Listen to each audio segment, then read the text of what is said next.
1, 2, 3. You're back. Yeah. He needs them for that. So he goes and he looks for the fleet bottles, right? And there aren't any over there. So there's this girl working, and the girl was like, oh, I don't see any over here. You know, I'll go check if we got some in the back. So this old lady, she works at Target. She comes rolling around the corner, and she has like a bunch of boxes, I guess, that go into that section. So he walks over to her, and he whispers to the old lady. He says, hey, excuse me, do you have some fleet bottles? Huh? Ma'am, do you have some fleet bottles? Some fleet bottles? What are fleet bottles? He said, don't worry about it. No. Tell me what fleet bottles are. You know what? Betty, I'll look right here on the counter. So she goes to look on the counter, and she goes back to look on her cart. She finds them. She takes them out the box. She reads the box. And it says, how old are you? He says, oh, that's not important. She said, no, how old are you? He says, I'm 32. And you having problems with your bowel movements? Let me tell you something. Meanwhile, she's still out. Let me tell you something.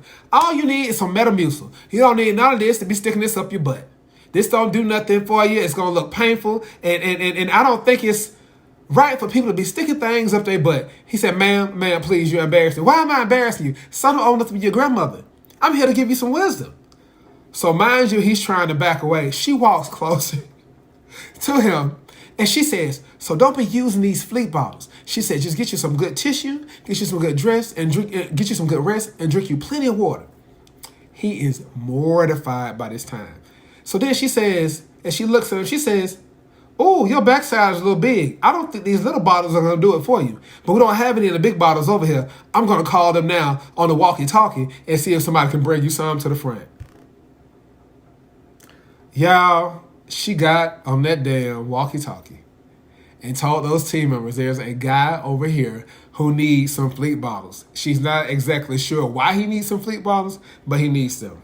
The chatter over the walkie-talkies was lit. They was dying laughing, crying. My friend, summarily, dropped his basket full of things, walked out the store.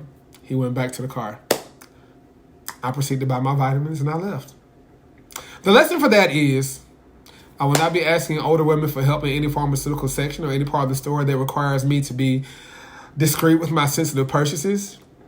And that we need to do a much better job of taking care of grandma, Mima, Nana, whatever we're going to call her, our mama's mama, so she don't have to be in the store embarrassing other people's children. And that's all I'm going to say, okay? Keep your grandmama out of Target, and at least working there, all right? Yeah. Love y'all.